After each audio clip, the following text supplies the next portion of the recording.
Welcome to expert online academy. అందరికీ welcome అండి expert online అకాడమీకి. సో ఈరోజు మనతో పాటు 8 గవర్నమెంట్ జాబ్స్ క్రాక్ చేసిన ఒక ఆస్పిరెంట్ ఉన్నాడు. మీ ఫ్యామిలీ బ్యాక్గ్రౌండ్ ఏంటి సార్? అమ్మ నాన్న ముగ్గురు సిస్టర్స్, నేను ఒక్కరిని. ఓకే సో నా స్కూలింగ్ అంతా విలేజ్లోనే జరిగింది సార్, జిల్లా పరిషత్ హై స్కూల్లో.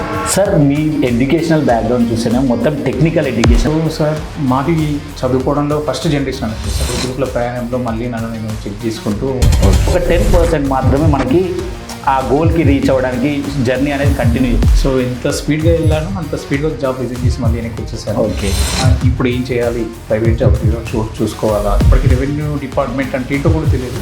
ఓకే, బెదిరింపులు లాంటివి కూడా వచ్చేవి. అంటే ఇట్లాంటి డిస్ట్రాక్షన్స్కి మీరు దూరంగా ఉండడానికి ఏం మెయింటైన్ చేయగలిగినారు? జనరల్గా ఇప్పుడు మీ మోడ్ ఆఫ్ ప్రిపరేషన్ ఎట్లుండే సార్? అంటే టఫ్నెస్ ఉంటుంది, ప్రెషర్ ఉంటుంది, ఎన్నో ఉంటాయి సార్. సొసైటీ ఏమంటుంది అనేది పట్టించుకోవద్దు. సో చదివిన బుక్ని 10 times 15 times బిఫోర్ దట్ మనం గుడ్ మెటీరియల్ ఏదో తెలుసుకోవడం ముందు మనకు బ్యాడ్ మెటీరియల్ ఏదో తెలుసుకోవాలి సార్. అప్పుడు ఏమైందంటే టెక్నికల్ ఈజీ వచ్చింది, జిఎస్ టఫ్ వచ్చింది. సో ఆ జర్నీ ఎట్లా జరిగింది సార్ 2022 నుంచి ఇప్పుడు రైట్ నో ఈ పోస్టింగ్ వచ్చే వరకు? సార్ అండ్ కండిషన్ సపోర్ట్ చేయలేదు, బట్ నేను గివ్ అప్ అయిపోద్ది అనుకున్నాను. ఒకసారి యూపీఎస్సీ మెయిన్స్ కూడా రాయడం జరిగింది. యూపీఎస్సీకి కంటిన్యూ అవుదా చేస్తారా ఈ జర్నీ?